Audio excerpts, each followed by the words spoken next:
Hello there. So my name is Shane Catchpole, and in today's video I'm going to go through the last guide you'll need to have a record-breaking Black Friday Cyber Monday on Amazon FBA. So these are the 6 critical levers to achieve a record-breaking Black Friday Cyber Monday. So a little bit of context here as well. So I'm a 7-figure entrepreneur. This is mostly through Amazon FBA. Recently I have dabbled into D2C, and I've done 5 million plus in my own brands. I've done 35 million plus with clients' brands, just through the agency. Living in Bali, a couple of degrees there, obviously accounting, finance. And if I'm not working, I'm usually either doing boxing, Muay Thai, or probably eating tiramisu somewhere. So just a little bit of a background on me. So that's why what I'll reveal today is the 6 critical levers. And the first one here is going to be inventory management. The second one's going to be pricing. Third one's going to be discounts, advertising, content, and avoid disaster, which can happen, and I've seen happen. So you see here a screenshot of one of our clients having a record break in November so far. So exciting times ahead. Units up over 60%, sales up over 40%. Okay, first up here, we've got is inventory management. So the first thing you want to do when it comes to preparing for Black Friday is stock, right? You cannot sell what you don't have. So you've got to be able to plan this effectively. And what many people skip actually in this area is actually understanding your margins, because this is the first step in inventory management. There's a few products in your catalog that are driving, let's say, 80% of your profit. You must know them.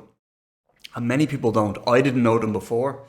And we had many stockouts. I remember having stockouts in peaks where we're like due to do like 150k plus revenue, and you go out of stock your hero SKUs, and it's to say the least, you know, because we know as sellers how important peaks are, you know, peaks throughout the year. Now, how to do this product ABC analysis. So right now you probably have a sense, a sense of your top products, but you don't know your A, B, and C products. Why is this important? Because stockouts are going to happen. Yeah. We can try and mitigate it all we want, but when you get a surge in sales, stockouts are going to happen. It's just the nature of the game, you know. And you can do this very well. If you're doing stockouts at the same time every year, then you've got a problem, and then that's on you. But the odd stockout is going to happen. But the most painful ones are your A products going out of stock, you know. Stockouts of a B and a C, not so bad. You can absorb it, not ideal. If it's complementary products, secondary products, not ideal, but not so bad. You lose out on a hero SKU that is bringing all the traffic to your brand, and then it's going to be a problem. Now we're talking about Q4 here, so that's the damage there is pretty drastic. So use Sellerize or another tool to check this. What you'll basically find out is the A's are driving 70% of the profit, your B products 20%, C products 10%. Now you want to forecast based on history or estimating. So to forecast, you're going to basically look at last year's velocity, expected seasonal lift. So if you're up 20% heading into BFCM, I'd expect to be at least up 20% over last year's BFCM. And then of course take into account any macro changes. These are things that may be stockouts or organic ranking changes, changes that you've made decisively that are not going to be represented in the data. It's important to consider those. Hold backup stock. So to me, and I say it, overstock your A products, extra products there. If I had overstocked A products in years before, I'd have a hell of a lot more money. So this is that's got to be done, and something we recommend to clients. It's really your insurance policy. So once you've looked at inventory, you want to look at pricing. Now pricing is a bit of a delicate area, and the reason why is because of Amazon's terms of service, which I'll touch on in just a moment. So let's look at it through the lens of pre, during, and after Black Friday, Cyber Monday. So lower pricing can make sense if you're not yet in the position you want to be, e.g. top 4 organic rank. Because top 4 organic rank in most markets is showing on the top fold or the top row, and this is obviously huge. If you're already in these positions, I would not lower pricing unless you anticipate competitors are going to lower pricing a lot during this period and you want to basically almost be defensive with it. I wouldn't. So why static pricing kills profit? So if you, like your clients, are positioned as a premium brand, keeping your price the same throughout BFCM can be leaving money on the table. In fact, it can't it can't possibly, it is, you are leaving money on the table. So achieving your pricing target after BFCM is important because you'll make the most profit. So you want to have your target price in mind, and that might mean increase in price over BFCM or over pre-BFCM by $3, $5, $7. Obviously, it depends on the price of your product. This can make a huge difference. You sell 5,000 units with an extra $3 on top of the price. I mean, look, do the maths on it. It makes a huge difference at the end of the day. And this is one that many people actually ignore, is pricing. So map the range. Do this obviously, BFCM, where possible. What is the pricing range? So off-peak versus on-peak is a very different scenario. Off-peak, some products don't make much profit. However, on-peak, they are a beast. So do not increase your price by more than 10% at any one time. Otherwise, Amazon will restrict your buy box. This is a critical thing. That's why I've marked it red. Pretty sure it's the only red I've gotten this whole sort of levers, because it's so important. You do not want to lose the buy box in peak. If you do, you're just burning money. Okay, so digging into it, the stages of BFCM or peak. So can be lower pre, I should say. During BFCM can be lower as well. This is best done with a discount, which I'll talk about next. But should not be lower than target range after BFCM. Your business exists to make profit.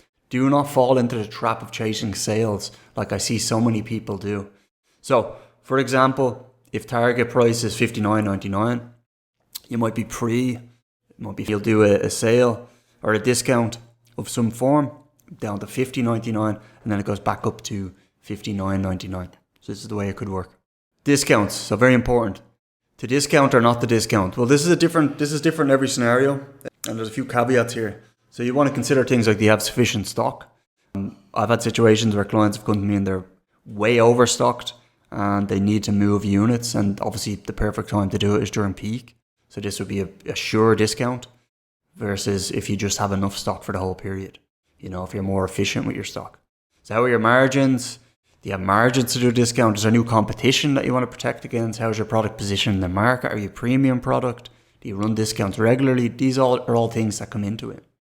So when it comes to discounts itself, if you decide to run one, you've got to choose your weapon. So you've got to choose carefully here. There's a few different areas that you can run, or a few features that Amazon offer us.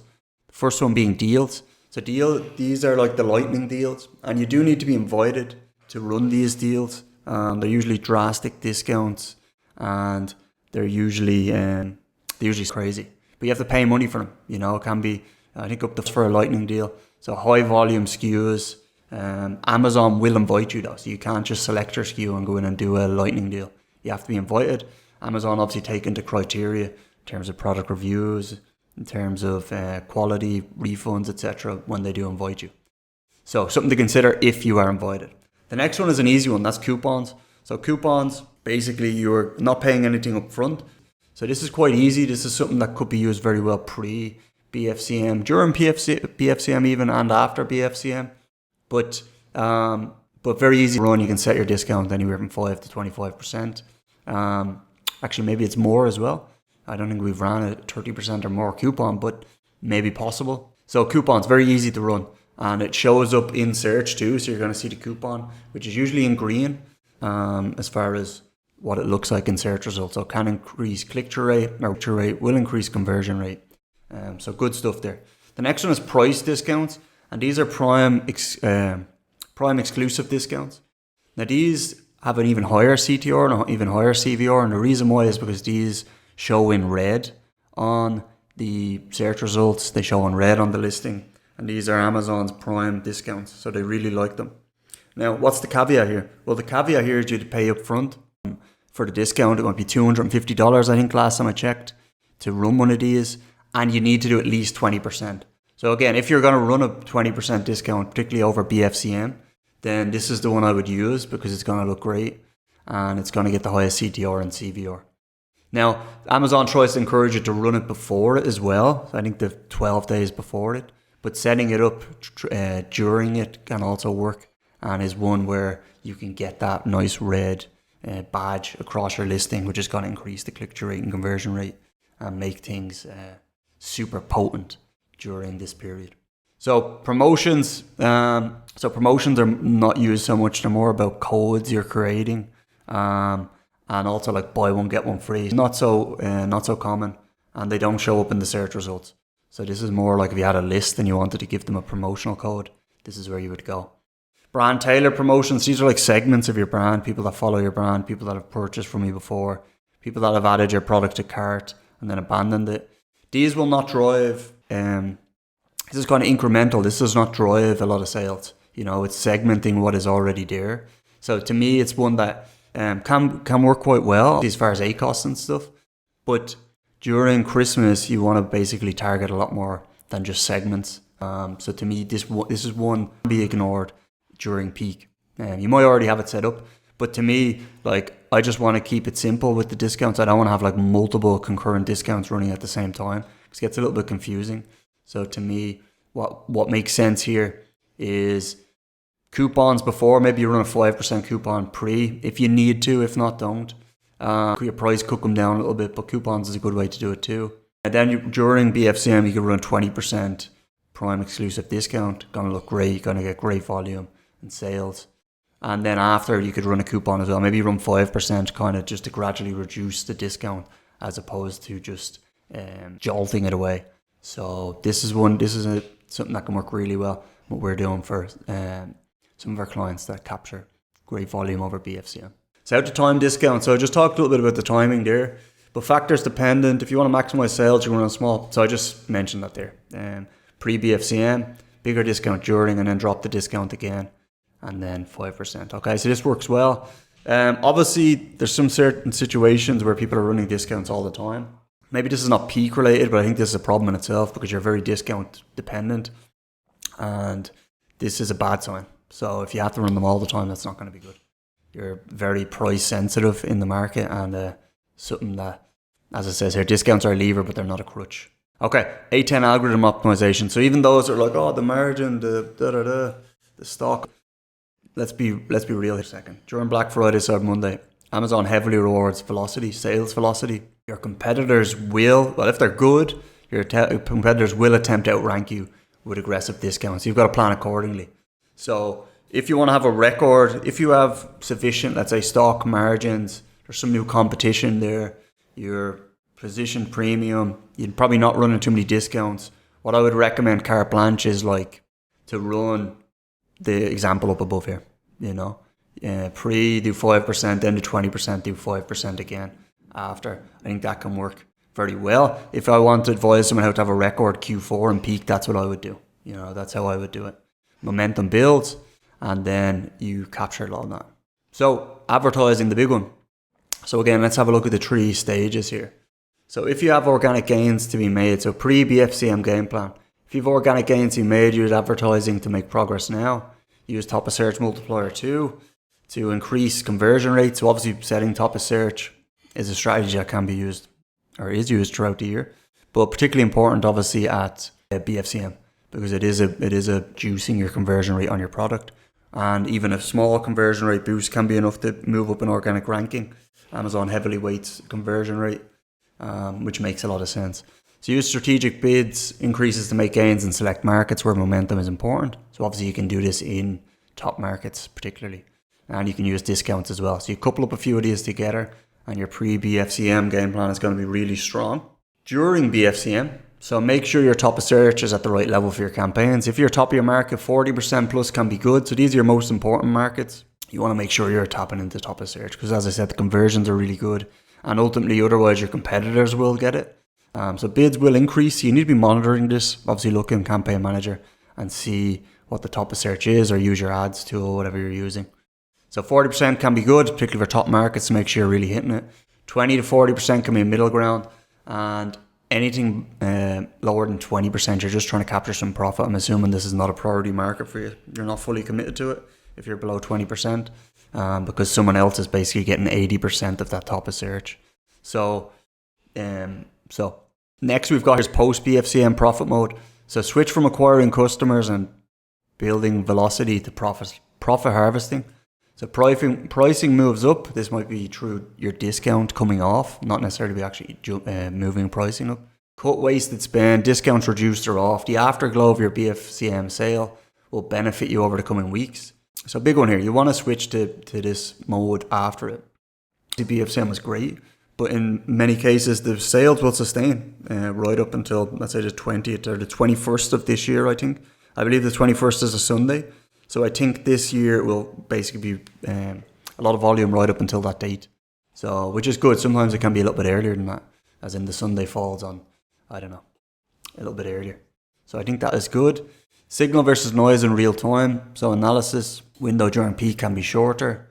So look, you want to be analysing things a little bit more often than your regular cadence, of course. So 6 to 12 hours attribution is good enough to make decisions on. You know, if things are performing horribly or if things are performing really well, these are the type of latency you've got to have.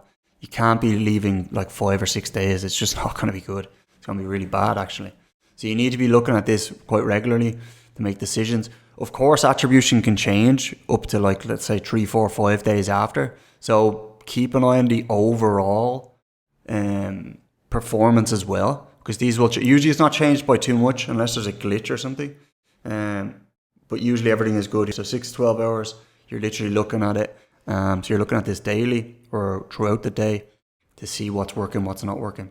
So let budgets run all day and then make changes on bid level to find the right balance. Yeah, so generally speaking, you want your budgets running all day, you know, like, because where you want to do is basically, let's say it's not profitable or it's like, it's very sensitive or borderline.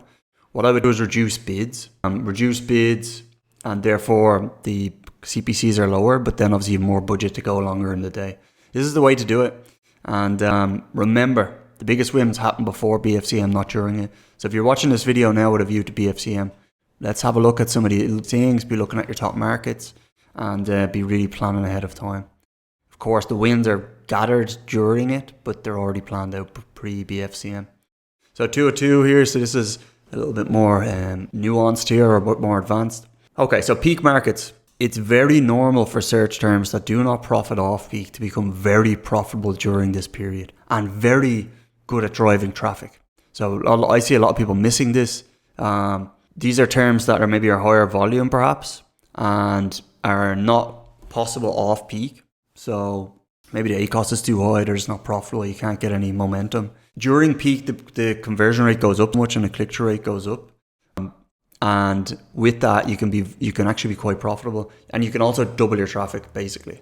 If you've got a top market, so I talked about in my other video, I'll put here Launch X, as in looking for the top markets and knowing they are, and then tapping into them with an advertising approach.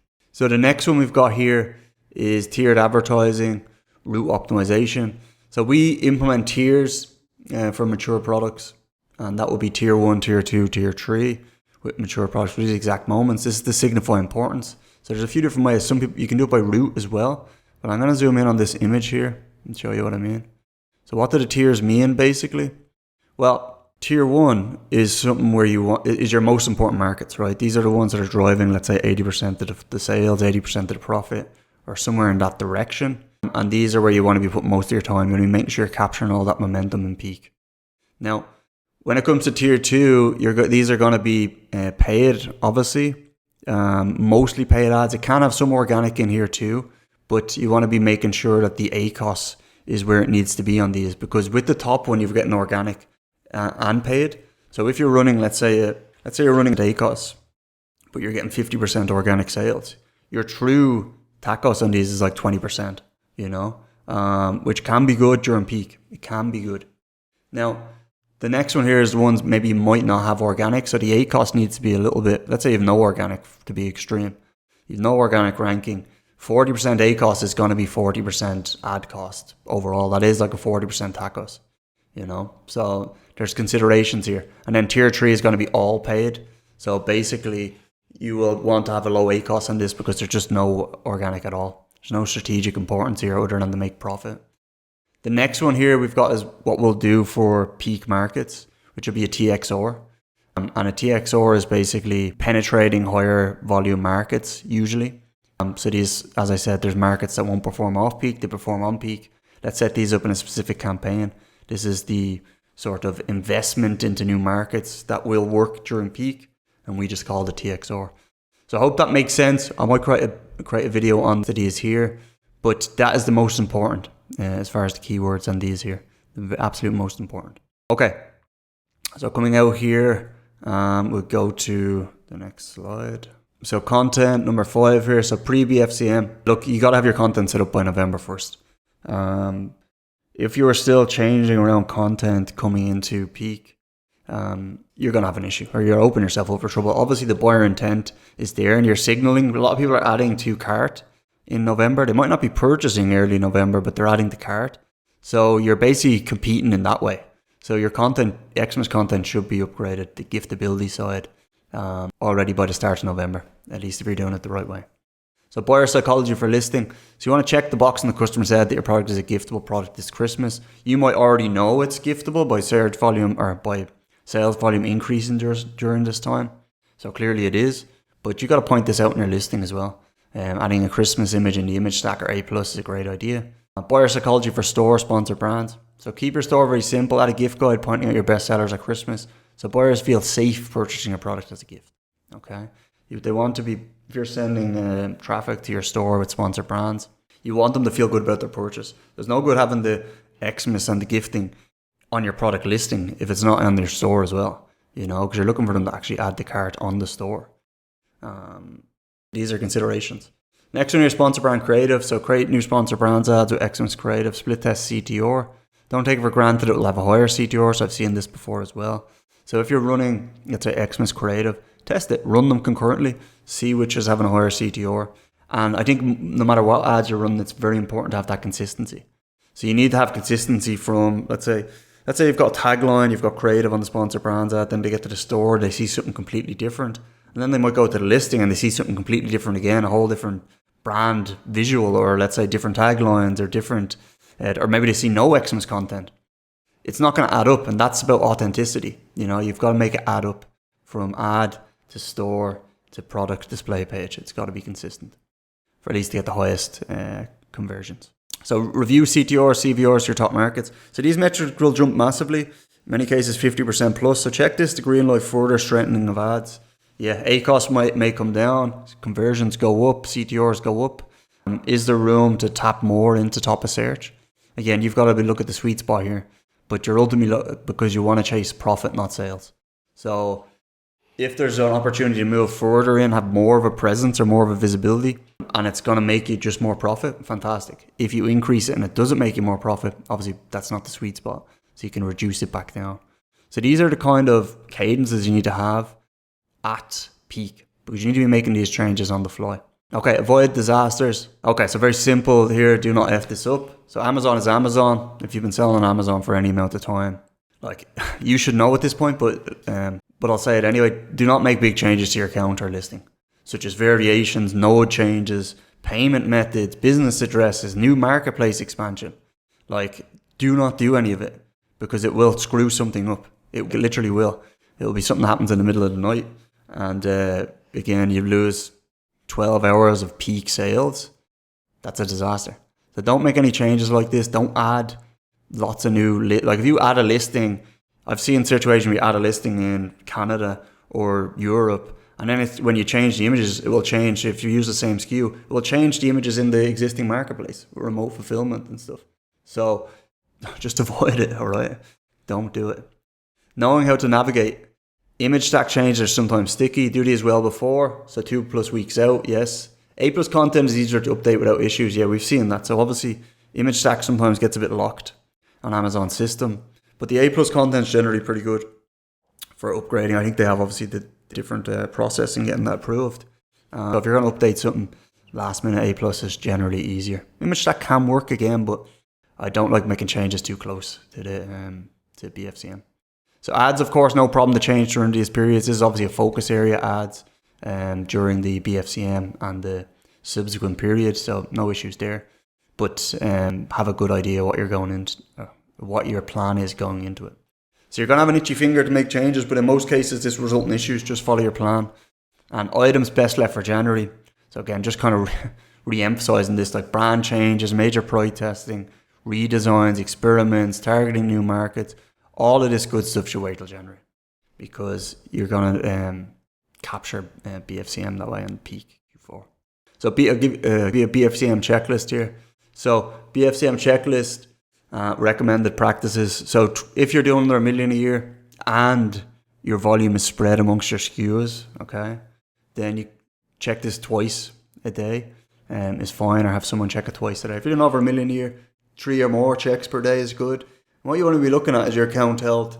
You want to be looking at, so if Amazon's making changes to your listings, if there's any issues around, let's say, the business, whatever it might be, Amazon will pop up with a flag at some point. That's for sure. So check your account health and stay on top of this. Product listings, check out your product listings. Look at the listing. Do you have any hijackers? Do you still have the buy box? Does everything look the way it was yesterday or in the day? Check it. Inventory errors. Did a lot of your inventory go to stranded or something happen with a inbound delivery? You've got to check this to make sure that the inventory is good. Obviously, the advertising, self-explanatory. So you're looking at this and you're looking at your organic ranking. So this is obviously a big one. If you're, as I said, if you're in top 4 organic ranking for your top terms, that's fantastic. You don't need to be super aggressive. You've got to find the sweet spot, but you're already in a good position to capture a lot of traffic over this period. And then obviously customer tickets. I mean, you want to be looking at customer tickets anyway, but I'll mention it here too. So there's nothing, no issues developing on the customer side.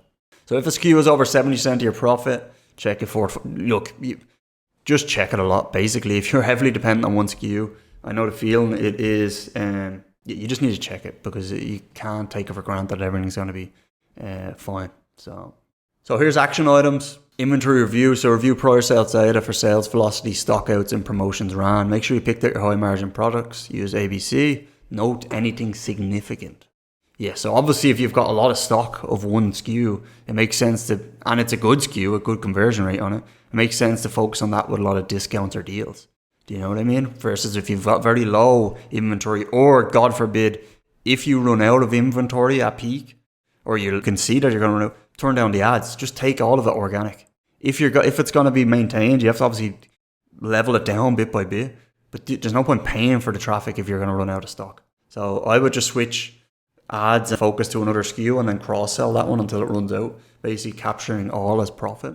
But it makes no sense to be like sustained velocity to out of stock when you're paying, I don't know, let's say 5% or 10% in advertising costs. So pricing framework. So have this in mind going in. Just have your BFCM target pricing pre, during and post. Again, if you're already in good position, maybe pre is not as important here. But you're going to run a discount, or I would recommend, usually barring extenuating circumstances, run a discount and make sure that it is the right one. So again, if you're going to do 20% or more, Prime exclusive. If you're going to do less than that, a little bit easier, it's going to be the coupons you pay per coupon claimed. So do not increase price by more than 10% at one time. It is self-destruction. You just don't do it. Like if you use the buy box for 1 or 2 days, or if you do, you can reduce it back and it will usually come back. But look, let's not play around at peak, you know. If you're going to reduce, you want to do a bigger sale, obviously use a coupon weapon or a discount weapon we spoke about, avoid this. And then obviously the price, price returning to the high price, that's not an increase, obviously. So you're fine with that. Discount strategy, so choose your weapon. Coupons for Easy 5, 15% pre and post. Prime exclusive always looks great during BFCM. Red colour. And getting these set up. You do need to pay though, but that can be worth it. And as I said, I think it's $250, but it looks great. And that's what you want. A lot of CTRs, a lot of CVRs. So moving on to advertising. So advertising design, set your pre, during and post BFCM ad settings now. So bids, budgets, and placement multipliers. If not have like broad strokes here, again, we're looking at your tiers, right? So if you've got a tier 1 or let's say you've got your campaign set up in routes where you've got like all the keywords that are related to each other, have target measures in mind, like where you want your bids. The bids are going to increase during peak.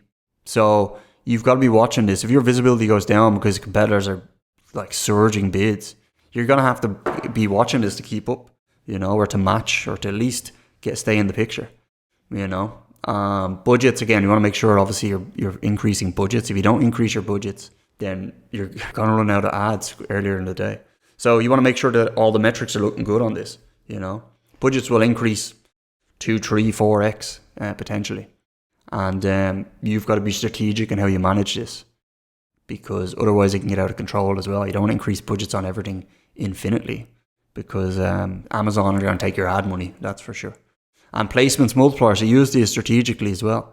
As we obviously talked with top of search has a greater conversion rate. So make sure pre-BFCM, BFCM surge, and post-profit harvest are predefined so you can switch like a professional. You don't want to be an absolute amateur here and be emotional about it and be chopping and changing all the damn time, because you're just going to screw yourself, you know. So again, like high level overview here. Peak, let's just say you've got your peak set up there. You've got some coupons, you've got a discount. Your ads are dialed in, you're getting velocity. Things are good. When it comes off BFCM, this is where you get your discount's going to come off. You can reduce some of the wasted spend and really get into the profit. You want to be looking at your profit obviously daily and making sure that you're capturing enough profit. You know, that you're not overexpanded in ads. And as I said, you're not chasing sales instead of profit. So optimize this and get it nailed on to have a record peak. So peak markets, we spoke about this. These are going to be your TXRs, your expansions. You want to be looking at these. TXRs are obviously ones that particularly you need to be looking at the data. You know, you need to look at that, evolve it, of course. But I would be popping into Campaign Manager. I'd be literally searching the little TXR nomenclature, and I'd be having a look. How are they doing? Are they bringing in new traffic, which we expect? Is it at an ACoS that's acceptable? You know, is that actually worth it? Is the juice worth the squeeze? You know, and that's going to depend on your margins, etc. But as I said, there is markets that will perform during peak. Gifting, higher volume, not even gifting, but just higher volume markets that maybe you can't crack outside of peak that will work. The conversion rate increases enough that it makes ads profitable, and many people miss out on this. Okay? Optimize your tier ones. Again, you don't have to set it up in tier ones necessarily or set it up in routes, but have it in mind that your top terms are the most important. All terms are just not equal. Even if you're using, let's say, Helium 10 or Data Dive, label them in there, you know, label them into, or Jungle Scout, whatever it is. Put the labels on them in the tracker so you can see the data on them, you know, because this is where it's going to get, where you want to collate the data and be able to see how they're performing. Content updates, update Christmas visual assets, refresh storefront, and align ad, store, listing flow, check CTR, CVR every 3 to 5 days. Yes, so obviously if you have a team member doing this, you want to see where you can push harder. It is related. Of course, we have a content person, so this is why I mentioned it separately. But where you can push harder, conversion rates are going to increase a lot. Click-through rates are going to increase. And then disaster mitigation. Look, no major changes. Please, don't do it. And run the BFCM checklist or have your team member do it. Make sure you're dialed in, bro, and have a record peak. Because it's going to be, I want to hear about it. I want to see it. I want this to be the last guide you need. And I'm hoping you have a great BFCM. So, the man himself here, Richard Branson. So records are made to be broken. It is in man's nature to continue to strive and just do that. So I'm counting on that, you having a record Q4. Let's go and do it. If you found this guide helpful, hit the subscribe button. I really appreciate it. And I'll catch you on the next one.